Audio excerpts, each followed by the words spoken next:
ဘာသာစုံဂုံတူးနဲ့အောင်မြင်ပေမဲ့လော်ဂီတက္ကသိုလ်တွေကိုမရွေးချယ်ပဲသာသနာ့ဘောင်ကိုဝင်ရောက်ပြီးထူးချွန်ဆုတွေရရှိနေတဲ့အရှင်ကိတ္တိဇဝါလင်္ကာရပရိသတ်များလုံးပဲမင်္ဂလာပါဘီယန်အောင် page လေးကနေကြိုဆိုလိုက်ပါတယ်ကျောင်းစာမှာလည်းထိတ်တန်းရောက်သလိုဖုန်ကြီးဝစ်ပြီးစာတင်ပြန်တော့လေတနိုင်ငံလုံးကအံ့ဩရလောက်အောင်ထူးချွန်နေဆိုတဲ့ဖြစ်ရမျိုးကတော့တော်တော်လေးရှားပါပါတယ်ရောဒေတာထင်းလင်းမျိုးနယ်ရဲ့ဂုံဆောင်သာသနာအာဇာနည်အလောင်းလျာရဟန်းတော်တစ်ပါးဖြစ်တဲ့အရှင်ကိတ္တိဇဝါလင်္ကာရကလူဘဝတုန်းကမောင်အောင်ကောင်းဆက်ဆိုတဲ့နာမည်နဲ့ပညာရေးမှာထူးချွန်ခဲ့သလိုရဟန်းဘဝရောက်တဲ့အခါမှာလည်းခက်ခဲနက်နဲလာတဲ့ပိဋကတ်စာပေတွေကိုစံချိန်တင်အောင်မြင်ထားသူဖြစ်ပါတယ်မောင်အောင်ကောင်းဆက်တစ်ဖြစ်လေအရှင်ကိတ္တိဇဝါလင်္ကာရက2019ခုနှစ်တက္ကသိုလ်ဝန်ထမ်းစာမှုပွဲမှာဘာသာဆောင်ဂုံတူးနဲ့အောင်မြင်ခဲ့တာပါတက္ကသိုလ်ဝန်ထမ်းစာမှုပွဲဆိုတာကအောင်မြင်ဖို့တောင်အရန်စူးစမ်းရတာဖြစ်ပြီးဂုံတူးတွေထွက်ဖို့ဆိုတာကလည်းမလွယ်ကူဘူးရှင်ဘာသာဆောင်ဂုံတူးထွက်ဖို့ဆိုတာကတော့ပိုလို့တောင်ခက်ခဲတဲ့အရာဖြစ်ပါတယ်မောင်အောင်ကောင်းဆက်ကနာမည်ကြီးတဲ့ကိုပိုင်ကျောင်းတစ်ခုမှာတက်ရောက်ခဲ့ပြီးတက္ကသိုလ်ဝင်စာမှုပွဲကိုဘာသာဆောင်ဂုံတူးနဲ့အောင်မြင်သွားပါတယ်တက္ကသိုလ်ဝင်တန်းအောင်ရင်လူအများစုကတော့တက္ကသိုလ်တက်ဘွဲယူအလုပ်လုပ်ဆိုတဲ့လော်ဂီလမ်းစဉ်ကိုပဲရွေးချယ်လေးရှိကြတာပါ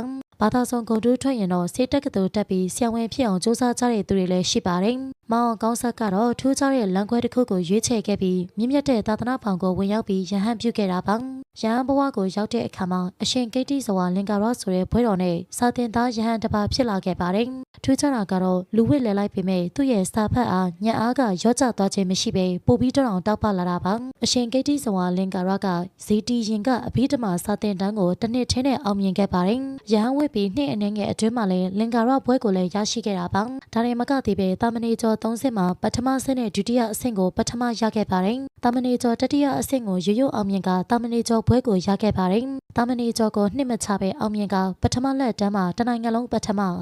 အကြီးတန်းကိုတနိုင်ငံလုံးဒုတိယအဆင့်နဲ့အောင်မြင်သွားခဲ့တာပါ။ဒါကြောင့်အရှင်ကိတ္တိဇဝါလင်္ကာရကနောက်တစ်ချိန်မှာသာသနာတော်အတွက်အားထားရမယ့်စာချဆရာတော်အကမဟာပန္တိတကြီးဖြစ်လာမှအသေးချပါပဲ။အရှင်ကိတ္တိဇဝါလင်္ကာရလို့ခေါ်တဲ့မောင်အောင်ကောင်းဆက်ရဲ့ဘဝဖြတ်သန်းမှုကလူငယ်တွေအတွက်တော့အတူယူစရာဖြစ်ပါတယ်နော်။သာသနာပေါင်းတွေကိုဝင်ရောက်ဖို့စိတ်ကူးရှိရင်တက္ကသိုလ်ဝင်စာမေးပွဲကိုအရန်စူးစမ်းစရာမလိုဘူးလို့ထင်ကောင်းထင်ပါပါ။ဒါပေမဲ့မောင်အောင်ကောင်းဆက်ကဝရိယကိုမလျှော့ခဲ့ဘူးရှင်။ဘယ်ဘဝဘယ်နေရာရောက်ကိုလုပ်တဲ့အလုပ်မှာအကောင်းဆုံးဖြစ်အောင်လုပ်မယ်ဆိုတဲ့စိတ်ဓာတ်ကြောင့်စုတွေကိုရရှိခဲ့တာပါ။အရှင်ကိတ္တိဇဝါလင်္ကာရကတက္ကသိုလ်ဝင်စာမေးပွဲမှာဘာသာဆုံးဂုံတူးရပြီးတဲ့နောက်မိဘတွေကိုဂုံတက်စေခဲ့တယ်လို့သာသနာပေါင်းကိုဝင်ပြီးတော့လေကျေးဇူးဆက်ခဲ့ပါတယ်။မြန်မာနိုင်ငံမှာဘာသာဆုံးဂုံတူးထွက်ပြီးတဲ့နောက်သာသနာပေါင်းတွေကိုဝင်ရောက်သွားခဲ့တာကအရှင်ကိတ္တိဇဝါလင်္ကာရတပါးတော့မဟုတ်ပါဘူး။အရှင်စနာတိကကလည်း1984ခုနှစ်မှာတက္ကသိုလ်ဝင်စာမေးပွဲကိုဘာသာဆုံးဂုံတူးနဲ့အောင်မြင်ခဲ့ကသာသနာပေါင်းတွေကိုဝင်ရောက်သွားခဲ့တာပါ။မောင်ကောင်းဆက်ကလည်းဆရာတော်ကိုအားချပြီးစူးစမ်းခဲ့တာကြောင့်တက္ကသိုလ်ဝင်စာမေးပွဲကိုဘာသာဆုံးဂုံတူးနဲ့အောင်မြင်ပြီးနောက်သာသနာပေါင်းတွေကိုဝင်ရောက်ခဲ့ပါတယ်။လူငယ်ဘဝမှာဘာသာဆုံးဂုံတူးနဲ့အောင်မြင်တဲ့အပြင်သာသနာပေါင်းကိုဝင်တဲ့အချိန်မှာလည်းထူးချွန်ထက်မြက်နေတဲ့အရှင်ကိတ္တိဇဝါလင်္ကာရအတွက်ဂုဏ်ပြုစကားတွေကိုခမတ်မှာရေးသားပေးခဲ့ပါအောင်နော်။အားလုံးကိုကျေးဇူးတင်ပါတယ်ဆက်လက်ပြီးစိတ်ဝင်စားဖို့ကောင်းတဲ့အကြောင်းအရာတွေအတွက်ကျမတို့ရဲ့ page ကို